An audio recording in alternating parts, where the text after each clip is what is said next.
last 2 years of your high school life and you want to make sure you're making the right choice. Don't worry, it's not too late to change your mind.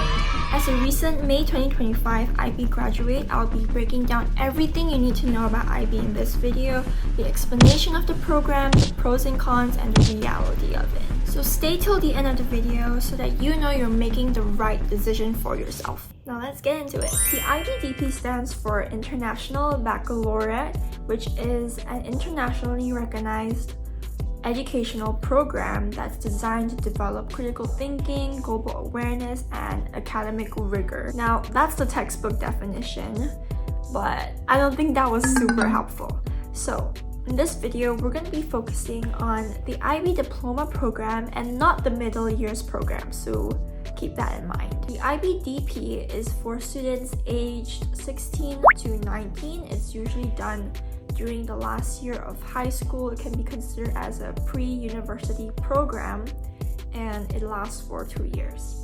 So here's what the IB program is like at a glance. Let's go through what it consists of. Students study 6 subjects across multiple disciplines and complete 3 core components. You're going to be choosing 6 subjects across each group. So you choose one from each group. First one is language and literature, so things like English. Next is language acquisition, Spanish, French, Mandarin. Or 3, individuals and societies. This includes history, economics, sciences, biochem, physics, maths. There's 2 levels, there's AA and AI. And the arts, or you can choose an extra subject from another group. So for example, I did another sciences. You take 3 subjects at a higher level and 3 subjects at standard level, called HL and SL. For the core components, we have TOK, which stands for Theory of Knowledge. It is a course on how we know what we know. It's basically when critical thinking meets philosophy. And we have to do an exhibition in the first year and an essay in the second year. For me, this was generally a chill class. Some people found it quite useless or boring. I found it quite fun and enjoyable, learning about a little bit of history, a little bit of like maths, and basically you're learning a lot of different things and basically how do we know what we know across these different subjects. So I enjoyed learning the lessons, but I didn't really enjoy the writing the essay part, but the exhibition was fun. Next is the EE, which stands for Extended Essay. It's a 4,000-word independent research paper on a topic that you can choose to write on any of your 6 subjects. So I chose to write mine on economics. Lastly, it's CAS, which stands for Creativity, Activity, and Service. So these are projects outside the classroom that involves arts, physical activity, and community service. This one can take quite a bit of time as you need to reflect on it, and you also have to hit a certain number of reflections that you write out or record or whatever it is you want to do. And you also need to provide evidence. So I think this depends on your school, on like how strict they are, because some schools are stricter than others in terms of how they want you to write your reflections and how many activities they want you to do. Okay, so now we've covered what exactly the IB is. We'll move on to what are some reasons to say yes to the IB. So firstly, it would be for university recognition and preparation. IB students often transition better into rigorous university programs because of how the IB works and its academic rigor. I don't know how true is this, as I have not been to uni yet, but I have heard many stories where those who did the IB had a much easier time in uni, and they've said that uni is way easier than the IB because they've already learned a lot of the things like researching techniques, and the IB is generally a very cram and packed program, so that could be another reason why. I still don't think that it makes that much of a difference, as someone who didn't do the IB could have still had time to find opportunities to help with research projects that are outside school, or do the same thing or learn the same thing or even more, but just on their own. So it really depends on what type of person you are and how you learn. You're very independent and you do that anyways, then you don't really need the IB to do that for you.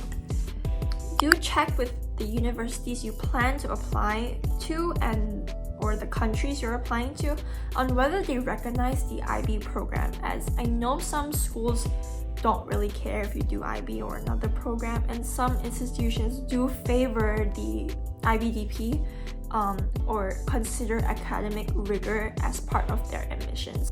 Check what university requirements you have to fulfill so you don't end up doing a program that's not even recognized. Note that some universities require TOEFL, is that what it's called?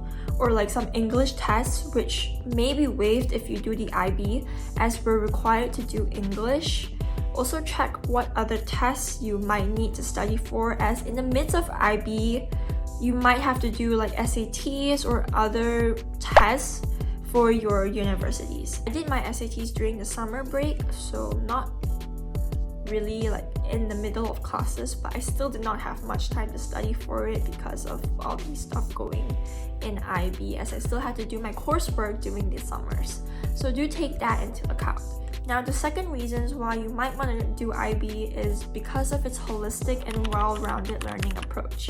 You study 6 subjects, including math, literature, sciences, and a foreign language.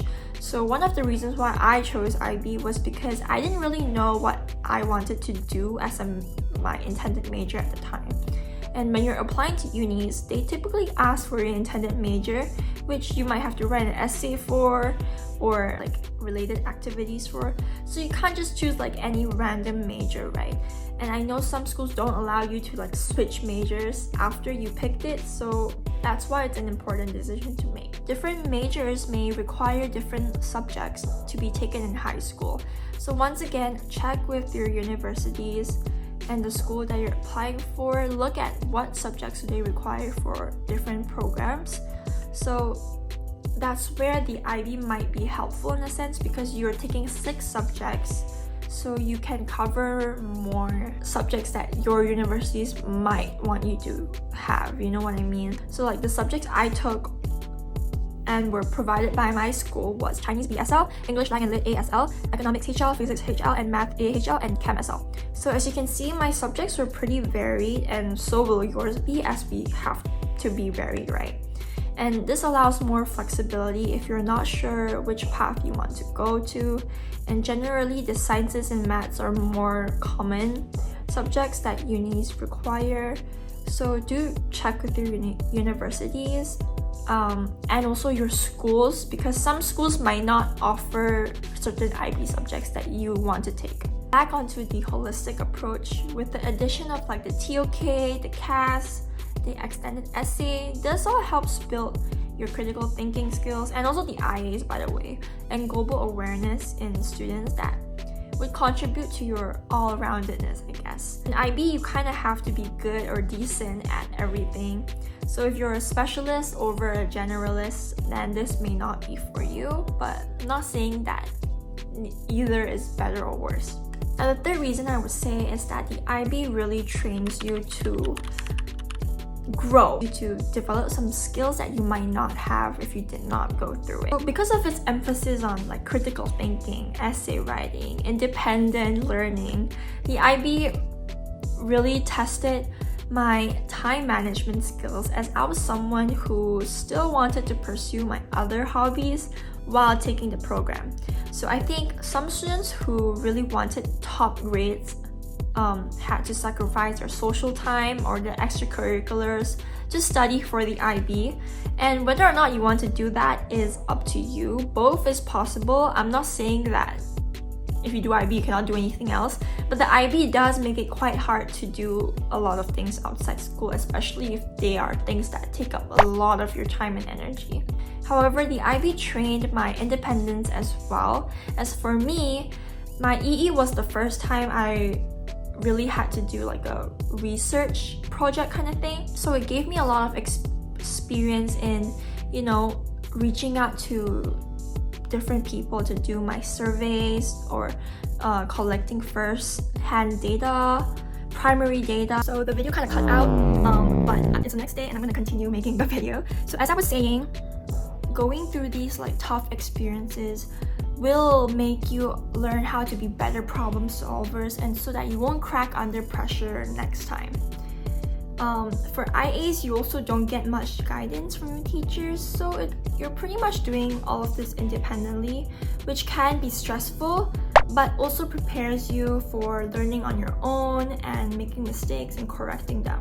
Now, CAS reflections were a routine thing that we had to do continuously, so I think it encouraged me to do the activities I wanted to do outside of school simultaneously, so like killing two birds with one stone, as I could do what I wanted and also consider it as my CAS reflections. Now moving on to why you might want to reconsider doing the IB. Firstly, it is the high stress and workload you're given. If you've never done the IB before, this might be a huge shock to you as you're not used to the syllabus and you don't know where to get the resources.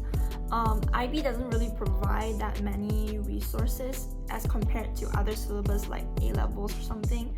So you might feel really lost and confused, especially if your teachers aren't really helpful. For me, what I found out was like I did pretty badly on my first common assessment in physics, and that really threw me off as previously I was doing like relatively well as a student. So if you're going into IB and you do badly on your common assessments and tests at the beginning, it might really affect your confidence in yourself and be really discouraging for you to continue.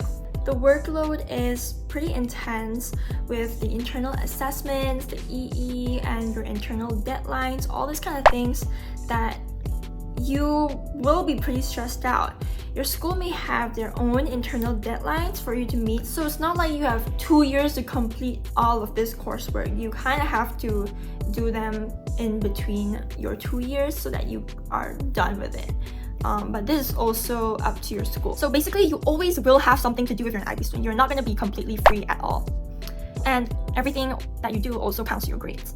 So time management is really an essential skill in the IB program. Procrastinators may struggle or burn out. So really take that into consideration and don't put yourself in a position where you know you'll be completely miserable. Now moving on to my second point, it is not always worth it to take the IB for certain universities. Some US colleges don't reward the IB program over the AP, or if you're applying to other countries, they might not reward the IB over their national curriculum. It really depends on the school, so do check with the school. And if you're already targeting like local universities that don't care about the IB, then the stress might not pay off, and although you learn a lot of good skills, it might not be worth it in the end. Okay, number 3 is the lack of flexibility. In the IB program, you must take all 6 subjects plus all the core components. They are a must, it's not optional. There's less freedom to specialize early in, for example, the STEM or the arts. And some schools also may not offer certain IB subjects that you want to do, which limits your options. And sometimes you might be like alone in your class or have really few people in it. Sometimes if you're alone in the class, the teachers don't really prioritize you because only one student is taking that class, you know what I mean?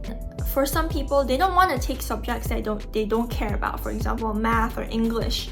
If you don't want to take that subject in IB, you kind of have to. Number 4 is it can hurt your GPA in some systems. So this is a short point, but if your school converts IB grades harshly, your GPA might suffer as a result from it, as compared to you just taking the easier national curriculum classes. I don't really know too much about this as my school did not convert my grades to the GPA system, but your school might, so definitely take that into account and ask the school that you're going to be applying to how would they do it, or if they like rank you, if they convert it to GPA, or they just use the IB points. Number 5 is that the IB is just not for everyone. It's not an ideal program if you're not self-motivated and you need a lot of structure and support when you're learning. IB tutors can be super expensive, and IB resources are relatively limited compared to other subjects. So it can be really demoralizing if you're just in it for the prestige and not genuine interest, as at the end, it might not pay off. Okay, and now, to answer the question, is IB all that?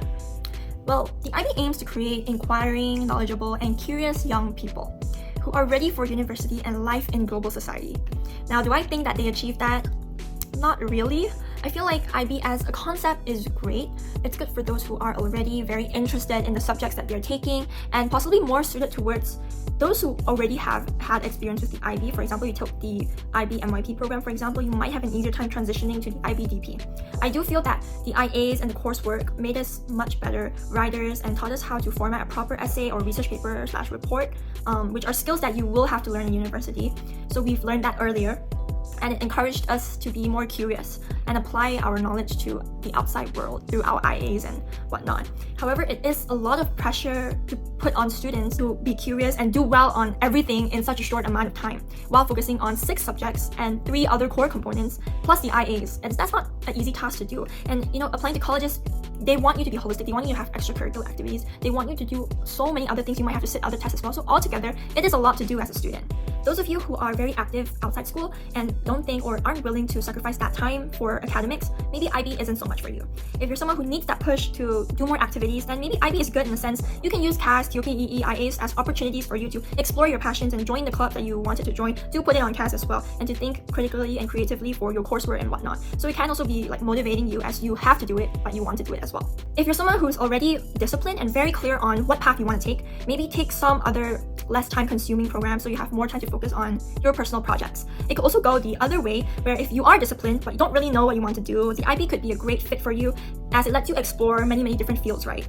I recommend checking out the IB schools where you are and asking the seniors there of their experience in that particular school, because teachers can really make or break your experience, as IB is not a curriculum where you can just sit the test and you're done. There's a lot of coursework which requires proper guidance from your teachers, and if they're giving you wrong information or they don't know what they're doing, then that could really mess up your final grades or predicted grades, which you have to depend on to apply to university. And even if you do it yourself, you would have to spend way more time fixing the errors or being confused about who is right or wrong if the internet is telling you something else and your teacher is telling you something else. So I highly recommend finding a good, well-reputation school that focuses on IB, and really asking your seniors about their experience with the teachers there for the subjects that you are considering to take. So don't fall for teachers or schools who are really good at marketing their school but don't actually produce results, or some schools who have great students who score great IB points but not good teachers. So really ask the students there whether they are receiving proper guidance from those teachers. I'm also making a video on IB resources to help those who are already committed to the IB program, so stay tuned for that. It might already be out, so subscribe. Bye!